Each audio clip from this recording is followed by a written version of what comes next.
Spider-Man, Iron Man, and the X-Men. They're among the most iconic comic book heroes in history, and they simply would not exist without Stan Lee.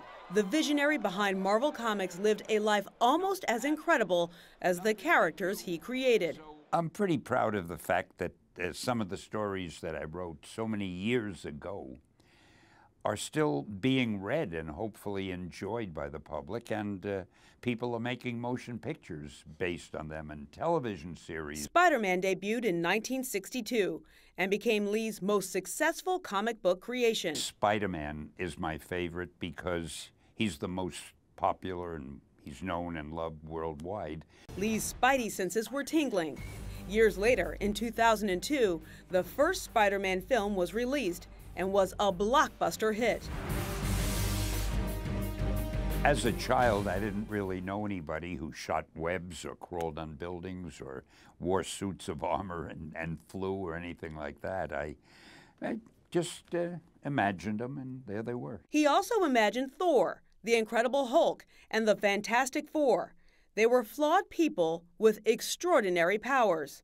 I never had any idea that these characters would last this long. In fact, I and the people I worked with who co-created them with me, the many talented artists, we just hoped that the books would sell and we'd continue to get our salary and be able to pay our rent. The movies have done so much for the characters. The movies have given the comic book characters even more prestige. The native New Yorker was born Stanley Morgan Lieber. He had humble beginnings, but his love for comics took him much farther than he ever dreamed. He also earned a star on the Hollywood Walk of Fame. In a million years, I never thought, that I'd get something like this. As his creations became larger than life on the big screen, he also kept a feverish pace, making appearances at events like Comic-Con in San Diego. Though his life seemed charmed, it wasn't without adversity. Lee was married to his wife Joan for over 60 years, and they had 2 daughters. However, his youngest only lived for a few days. In his 80s, Lee was involved in various lawsuits against Marvel and Disney over the span of 7 years. In September 2012, he had surgery for a pacemaker and joked he was trying to become more like his Iron Man character, Tony Stark. To me, the most important thing in the world is to keep busy.